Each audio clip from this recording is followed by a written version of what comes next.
The early reformers understood that as preachers they were speaking to the marred image of God, fallen man. They were not minds addressing minds. They were men addressing men and women. But those to whom they preached had genuinely fallen in every dimension of their existence. And if the purpose of preaching was to correct, in the sense that Paul uses that language, that is to say, transform, heal, restore, if that was the purpose of preaching, then it must impact the whole being. If you think about that at the extreme eschatological measure, if you happen to be interested in the theology, the resurrection of the dead from the dust will take place by the preaching of the word. It will be a word that will raise the dead. The final word of the true prophet, the true preacher, the true revealer of the mysteries, Jesus Christ. So Perkins was convinced that the preacher addresses the whole person, and therefore that preaching should not be thought of simply as teaching from a pulpit. That preaching was more than teaching, but never less than teaching. That preaching was the communication of the revelation of God's mind to our mind in order to illumine the understanding, but it was to, by means of illumining the understanding, to touch the affections, to put it in these categories in which the Puritans and many afterwards worked. That the goal did not stop at the mind. That the transformation of life was not simply a mathematical exchange that took place in the brain, but was the touching of the affections, so that by the touching of the affections the will might be melted and liberated and genuine transformation might take place. And of course it was out of this tradition, Perkins, Westminster Divines, the Puritan Brotherhood, that Jonathan Edwards made his to many people, stunningly surprising statement that his goal in preaching, the great intellectual figure of the 18th century, still in the United States, often recognized way outside the Christian church as perhaps the greatest mind ever to walk on that soil. Now, he was walking on British soil, of course, at that time. That his goal in preaching was to raise as high as possible the affections of his people.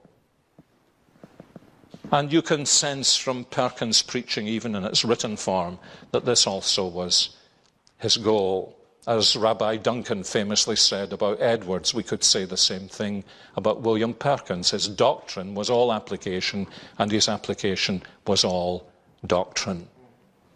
So he seeks to bring the word to bear upon people in order that through the appeal of the truth to illumine the mind, to create the burning of the heart within, of the Emmaus Road kind, the strangely warmed heart of listening to someone reading the preface to Luther's epistle to the Romans, in order that in concert with that the will might be bound and the whole life transformed as the conscience is brought before God as judge, declared righteous, and thereby cleansed and released into joy.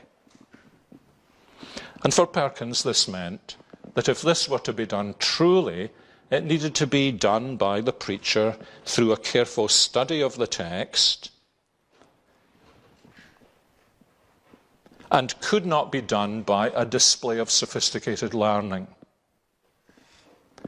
He certainly believed and says that it is an art to conceal art in preaching.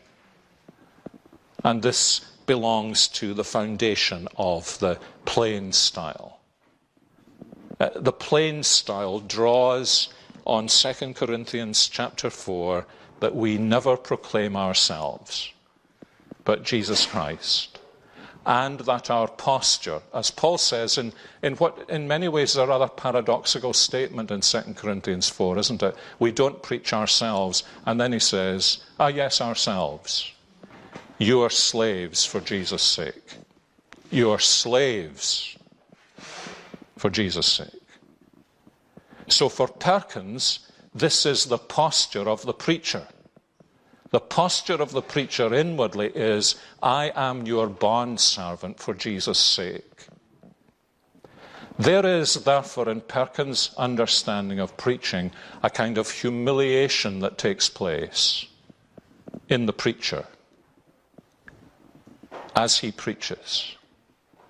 Self-exaltation must go because God must be glorified. And so it isn't that Perkins is one of those type A personalities who delights to rip up the consciences of his hearers and exalt himself above them, nor to impress his hearers by his learning, to show his superiority, but someone who is willing to become their bondservant for Jesus' sake, to make clear that it is God and not man who is speaking, because this he sees as belonging to the essence of what Paul calls the demonstration of the Spirit and power. My fellow countryman, mixed in his theology, though he eventually was, James Denny, was dead on centre when he said, no man can show in his preaching at one and the same time that he is wise and that Jesus Christ is mighty to save. And so we mustn't think of this tremendously powerful ministry of William Perkins the way we sometimes think about preachers, that there was any self-exaltation. There was always this humiliation involved, because the preacher needed to be a man whose tongue had been instructed by listening to the voice of God. The preacher would be a man who preached with the power of the Holy Spirit, so long as John Owen would later say, the word came to him with power, humbling him, in order that it might go through him to others, humbling them.